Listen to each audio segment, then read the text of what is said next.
చిన్నపాటి వర్షం కురిసిన ఇళ్ల ముందు రోడ్లపై నీరు నిలిచిపోవడంతో తీవ్ర ఇబ్బందులు పడుతున్నామని గుర్రాలపేట కాలనీవాసులు ఆవేదన వ్యక్తం చేస్తున్నారు.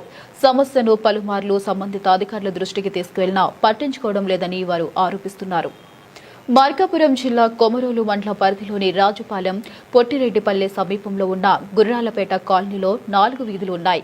ఈ వీధుల్లో సీసీ రోడ్లు ఉన్నప్పటికీ చిన్నపాటి వర్షం పడితే నీరు రోడ్డుపైనే నిలిచిపోతుందని స్థానికులు చెబుతున్నారు.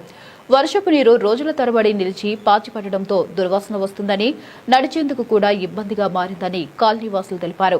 పాచిపట్టిన నీటిలోనే రాకపోకలు సాగించాల్సి వస్తుందని ఆవేదన వ్యక్తం చేశారు. నీరు నిలిచిన ప్రాంతాల్లో ద్విచక్ర వాహనాలు జారిపడి కింద పడడంతో పాటు చిన్నపిల్లలు, వృద్ధులు కూడా ప్రమాదాలకు గురవుతున్నారని తెలిపారు. నిలిచిన నీటితో దోమలు విపరీతంగా పెరిగి దుర్వాసనతో ఇబ్బందులు పడుతున్నామని పేర్కొన్నారు.